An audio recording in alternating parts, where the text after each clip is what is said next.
అయితే తెలంగాణలో సార్ రీసెంట్‌గా మనకు టీఆర్ఎస్ 25th యానివర్సరీ జరిగింది. దాంట్లో ఆ సభలో కేసీఆర్ గారు అసలు రేవంత్ రెడ్డి గారి మాట అసలు ఎత్తలేదు. ఆయన గురించి కూడా మాట్లాడలేదు. సో, ఈ కైండ్ ఆఫ్ సినారియో ఉంది కదా సార్. అంటే ఇప్పుడు మళ్ళీ నెక్స్ట్ రేవంత్ రెడ్డి గారు వస్తారా? మళ్ళీ కేసీఆర్ వస్తారా? అనేది తెలీదు. సందర్భం ఎలా ఉంటుంది? ఎలాంటి చేంజెస్ జరుగుతాయని చెప్పి. సో, దీన్ని మనం ఎలా తీసుకోవచ్చు? అంటే ఎవరు వస్తారు ఎవరు రారు అనేది వదిలిపెడితే నిజంగా నేను కేసీఆర్ గారిని అభినందిస్తాను. ఎందుకంటే ఇప్పుడు ఒక ముఖ్యమంత్రి ఉన్నాడు. ఇప్పుడు గతంలో కేసీఆర్ గారు ఇట్లా ఉండేవారు కాదు. వాడు వీడు అని ఉన్న వాళ్ళని ఏకవచనంగా కానీ వీలైతే ఎద్దులు దున్నపోతులు పందులు ఈ టైప్లో కూడా ఆయన ఇష్టం వచ్చిన వెధవలు సన్నాసులు చాలా మాట్లాడేవారు. అది ఎత్తకుండా ఏమి అనకుండా పేర్లు కూడా ఎత్తకుండా మాట్లాడారంటే చాలా డెవలప్మెంట్, ఆయన చాలా మారారని అర్థం. సో ఆ మార్పు అందరిలోనే కావాలి. ఈవెన్ రేవంత్ రెడ్డి గారిలో కూడా. రేవంత్ రెడ్డి గారు కూడా వాళ్ళని తిట్టాల్సిన అవసరం లేదు. ఇప్పుడు మనం ఏం చేయాలో చేయాలి. నేను ఇందాక చెప్పాను ఆంధ్ర గవర్నమెంట్ వాళ్ళు అట్ట ఇట్ట ఒకళ్ళు తిట్టుకుంటున్నారు. అది same applies to them also ఇక్కడ కూడా. సో ఇప్పుడు ఆయన మాట్లాడలేదు, ఎందుకు మాట్లాడలేదు అనే కారణాలు నాకు తెలియదు, కానీ ఆయన మాట్లాడలేదు. ఈయన కూడా మాట్లాడకుండా ఉంటే బాగుంటుంది. ఇక్కడ చేయాల్సింది చాలా ఉంది. ఇప్పుడు ఈ స్టేట్కి డెఫినెట్గా తెలంగాణ టీఆర్ఎస్ గవర్నమెంట్ కొంత చేసింది, కొంత తప్పులు చాలా తప్పులు ఉన్నాయి, అది వేరే సంగతి. ఇప్పుడు ఆ తప్పులు సరిదిద్దుకుంటూ ముందుకు పోవాల్సిన అవసరం ఈ గవర్నమెంట్కి ఉంది.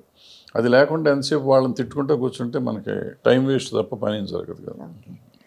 అండ్ ఆల్సో రేవంత్ రెడ్డి గారు ఇప్పుడు మళ్ళీ హాఫ్ టర్మ్లోనే దిగిపోతారు. నెక్స్ట్ బట్టి విక్రమార్క గారు కానీ లేదంటే శ్రీధర్ బాబు గారు వచ్చే ఛాన్సెస్ ఉన్నాయంటే ఇదంతా పొలిటికల్ గేమ్ అనుకోవచ్చా, లేదంటే ఎలా తీసుకోవాలి? ఆ కాంగ్రెస్ ఉంటే అట్లాగే ఉంటుంది. అది బాగా వాళ్ళు వీళ్ళు అనమాట. గవర్నమెంట్స్ ఎప్పుడు ఉంటాయి ఎప్పుడు పోతాయి అనుకుంటూ ఉంటారు. స్పెక్యులేషన్స్ ఎప్పుడూ ఉంటానే ఉంటాయి, ఎవరో ఒకళ్ళకి వస్తుంది అనేది. నాకు తెలిసినంతవరకు అటువంటి ఏం జరగవు. నేను శ్రీధర్ బాబు గారితోనూ మాట్లాడాను, బట్టి విక్రమార్క గారితోనూ మాట్లాడాను. మామూలుగా క్యాజువల్గా మాట్లాడాము. మీరు దింపేస్తారని అడిగితే వాళ్ళు చెప్తారు. నిజంగా దింపుతాం అనుకున్నా చెప్పరు కదా, మనకి ఎందుకు చెప్తారు. సో స్టేబుల్ గవర్నమెంట్ ఉండాలి అనే దాని మీద వాళ్ళందరూ ఏకీభవిస్తున్నారు అనేది నాకు అర్థమైంది మా మాటల్లో. సో నేను అనుకుంటా స్టేబుల్గానే ఉంటారు అనుకుంటా, ఉంటుంది. సో అంటే రేవంత్ రెడ్డి గారు వచ్చిన తర్వాత కైండ్ ఆఫ్ చేంజెస్ జరిగాయి. ఒకసారి హైడ్రా జరిగింది అండ్ అంటే నెగిటివిటీ చాలా వచ్చింది గవర్నమెంట్ మీద. అట్ ద సేమ్ టైం మళ్ళీ మూసీ ప్రక్షాళన కానీ కొంత కైండ్ ఆఫ్ పాజిటివ్ ఇంపాక్ట్ కూడా ఉంది. బట్ జనాల్లో డిస్కషన్ మాత్రం మారలేదు. ఏం లేదు, అట్లా ఏం లేదు. ఇప్పుడు హైడ్రా నెగిటివిటీ వచ్చిందంటే నెగిటివిటీ ఎంత వచ్చిందో పాజిటివిటీ కూడా అంతే వచ్చింది.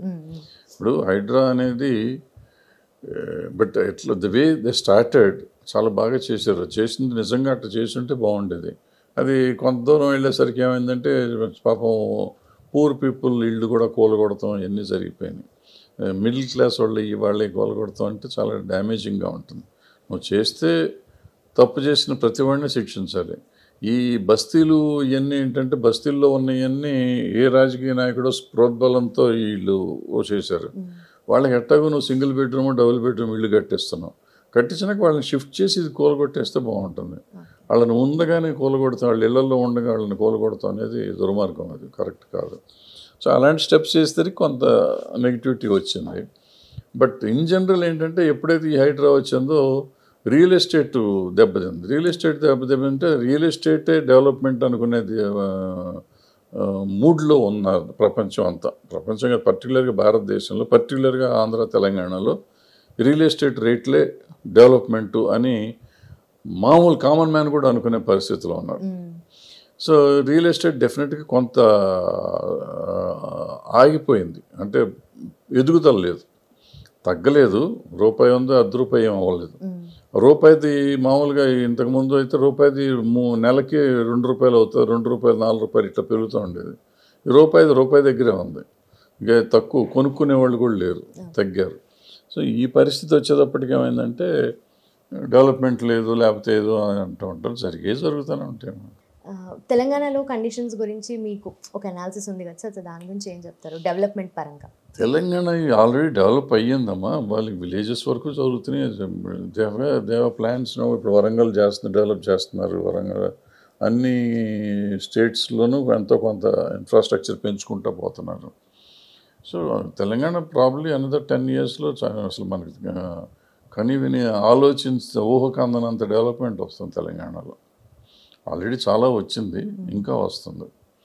అది ఏ గవర్నమెంట్ అయినా కానీ ప్లాన్ చేస్తున్నది, డెఫినెట్గా వాళ్ళని అభినందించాలి. హిట్ టీవీ యాప్, ఇందులో short news, live news, entertainment shows, movies, digital magazines తో పాటు మీ జిల్లా వార్తలను కూడా ఫ్రీగా చూడొచ్చు.